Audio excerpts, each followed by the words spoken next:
Hey everybody, David Helman here for DallasCowboys.com. I'm joined by my buddy Kyle Youmans, and obviously the man who needs no introduction, Cowboys Chief Operating Officer Stephen Jones. Stephen, first of all, good to be back and good to be busy at the Combine again, I assume. It is great to be back. We certainly missed it last year, obviously with the situation we were in with the pandemic. But to, be back in full swing and things are starting to feel like normal. Had a good 3 days of competition committee meetings and got a lot of good things covered, and then getting ready to start our meetings with agents, and then ultimately get to see these players work out. You led right into my next question. I appreciate that, which I think is fitting. We're here on the Cowboys team bus where y'all conduct a lot of your conversations and get that stuff going. So, and I think you told us, you spoke with Dallas media when we first got to Indy on Monday, and you talked about, you were thinking about upward of 24 meetings with agents. It's a lot of stuff to get to here in this next week. I get it if you haven't already gotten into it, but just what are you anticipating and how do you see that going for y'all as the week goes? Usually we find it's a little premature. I know all these agents are meeting with other teams as well, but usually don't get a ton accomplished. They get to see your interest and what you want to get done with each particular player, and so I think that part of it's very productive. But as far as actually finalizing deals, getting their contracts done with our potential free agents and things like that, you don't get a lot of deals done, but you do set the groundwork for some, and so it's productive. And so between myself and Adam and Todd and Mickey Loomis, Alex. I'm calling Alex his dad. The son of Mickey Loomis makes sense. But we get a lot done, and so it is probably upwards of 24 meetings. But something we look forward to. Think something that's a necessity, and enjoy seeing everybody. It is one of those weeks where there's a lot of things on the agenda. You've got the scouting that's actually happening throughout the week, and we're still in the early stages of that. But what's one of the things that you really wanted to accomplish as a front office, as an organization this week, whenever you are talking to so many people, not only around the league, but of course that could potentially be in your organization? Well, I think the big thing here with the players is, the workouts are just a small part of it. We got our coaches here. We have our scouts here. We got all our support staff and trainers. So you find out a lot about the players and the individual meetings. We get to meet with, over 30-plus players as we work through the week.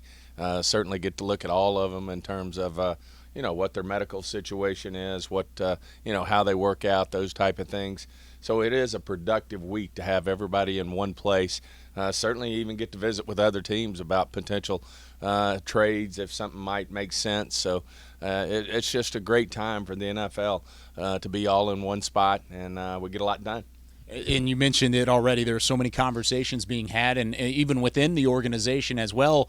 How do you feel like the scouting department, the coaching staff, have a good read on what this draft class is going to bring to the table? I know it's very early, but is there any inkling of what could be available out there? Well, the scouting staff's way ahead of everybody, and this is really catch-up time for the coaching staff, the personnel people are all over this and have been all over it all year. But it is great for even Jerry and myself. We really get caught up a lot as we get in here and meet internally with our scouts, with our coaches. We sit up there and watch those workouts, and we get to learn about each player individually as he runs through his drills. It's very productive, even internally as an organization for us, as we get to know these college football players. My favorite, in my years talking to Jerry Jones, my favorite thing he always says is, to do this job, you've got to have a tolerance for ambiguity. And it applies to so many things that y'all do. And I'm just fascinated, though. And I know it's premature. I know y'all have so much stuff you still need to accomplish. But 2 weeks out from the league year, March 16th, I believe, is when it starts, there's so much about your team and your roster that's going to change. And I'm just curious, maybe for some insight about here in Indy, while you're looking at prospects, you're thinking about what you might need, but in the back of your mind, maybe knowing that that's going to change here over the next month or so. I'm just curious about kind of how you juggle those two modes. Well, as I mentioned the other day, there's a lot to toggle, especially when you have this many free agents. And certainly, having a new coaching staff. Mike came in last year, in the middle of the pandemic, which was, strange for every team. Every team had to go through it, and then last year you finally got your staff to get your hands on players. So, it was really these last 2 years have been even getting to know our players better and what their future is going to look like here. And then as you start to look at how they fit in, obviously we have an inordinate number of free agents. You'd prefer not to have this many, and the good news and bad news is there's a lot of good players we want to keep. The hard part is we do have a salary cap, and certainly are going to have restrictions. And, that's one of the interesting things about this process is toggling our salary cap based on, who costs what, and as we move forward, how we allocate our resources up to certain points with each individual player, how that affects us not only this year but in 23 and 24. So it's an interesting, if you will, puzzle that you try to put together as you move forward. Which, knowing all of that, I'm going to at least try to put you on the spot here. I mean, the reason we come is for the prospects. At the end of the day, is there a position group or a player group that you are, for whatever reason, intrigued to see more than any others this year? Are you talking about at the college level or at the college prospects guys we're going to be drafting? No, I think in general, I think when you put yourself in that situation, you set yourself up to make some bad picks. I think everybody has really been pleased, obviously, with Micah. I don't think anybody had linebacker at the top of our list when we went into the draft in the first round. And so if you are able to do, which, historically we've done overall, I think, a good job of getting accomplished, is you can be efficient in free agency, be efficient in keeping your players, and if you will, fill most of your needs, as many as you can, then that it does allow you to pick the best player available. Now, are you going to wait a certain position when we're all said and done with free agency here? Are you going to maybe wait a position like we did at corner last year?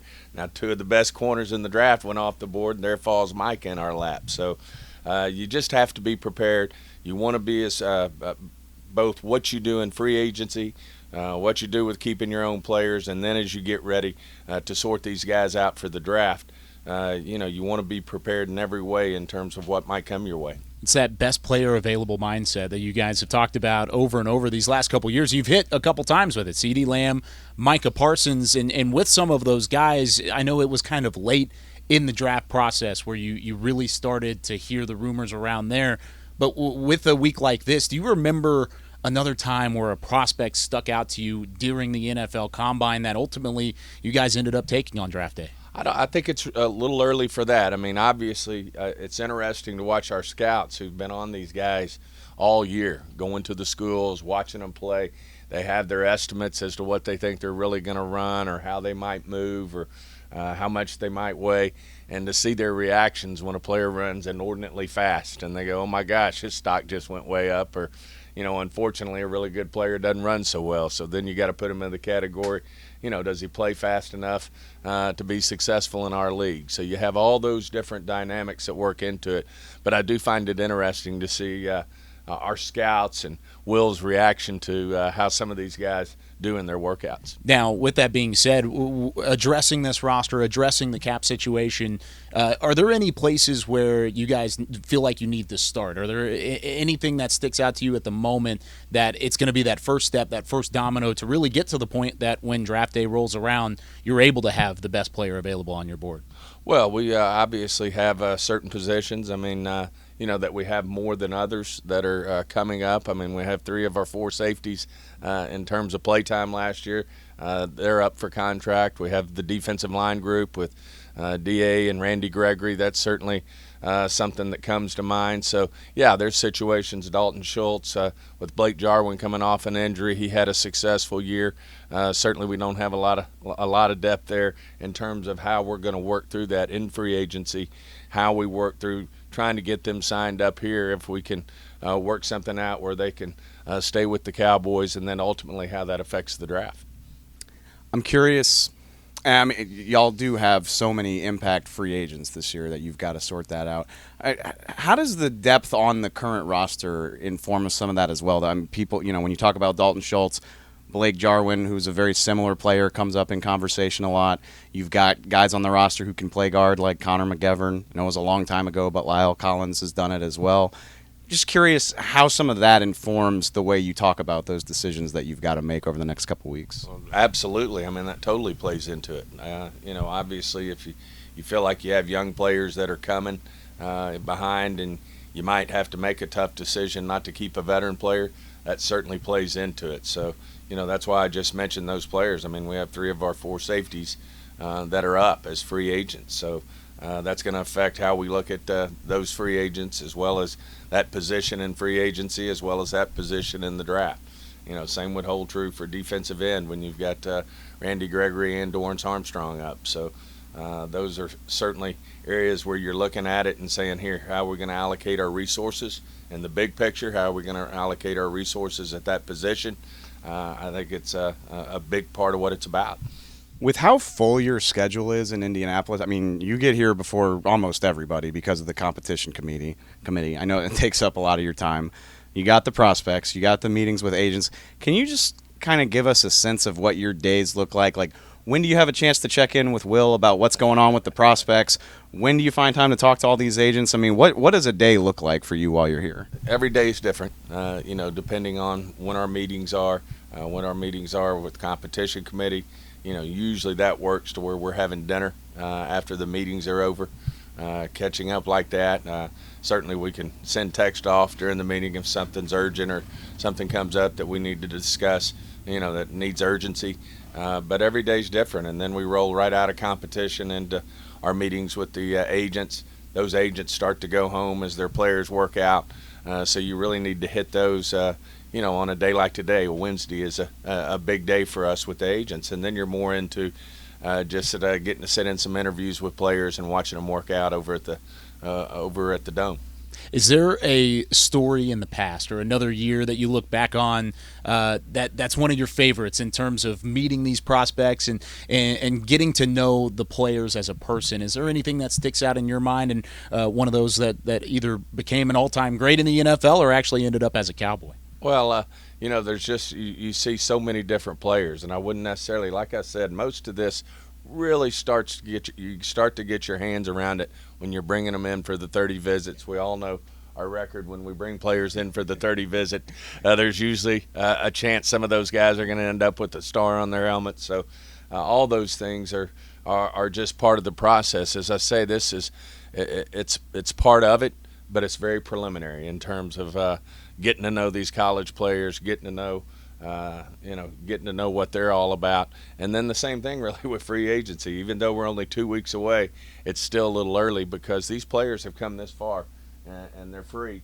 And most of them want to really see what their value is. It doesn't mean that they're not going to come back to Dallas and might come back to the Cowboys for less money. But they still want to see, hey, what am I missing out on out there? And I certainly understand that. But we've signed a lot of Dallas Cowboys back that went on to free agency and then came back home. So we're certainly gotten to where we're comfortable with that, but certainly looking forward to the process. It's definitely going to be a fun week. Lots of information gathering going on at the moment, right, Dave? I was going to say, I think we could pepper Steven with questions all day, but I know you got a lot of stuff to get to, so we really appreciate the time, and we're looking forward to see what y'all get to here as we get into the process of the new league year. Thanks for joining us. We will catch y'all next time on DallasCowboys.com. Thanks for watching.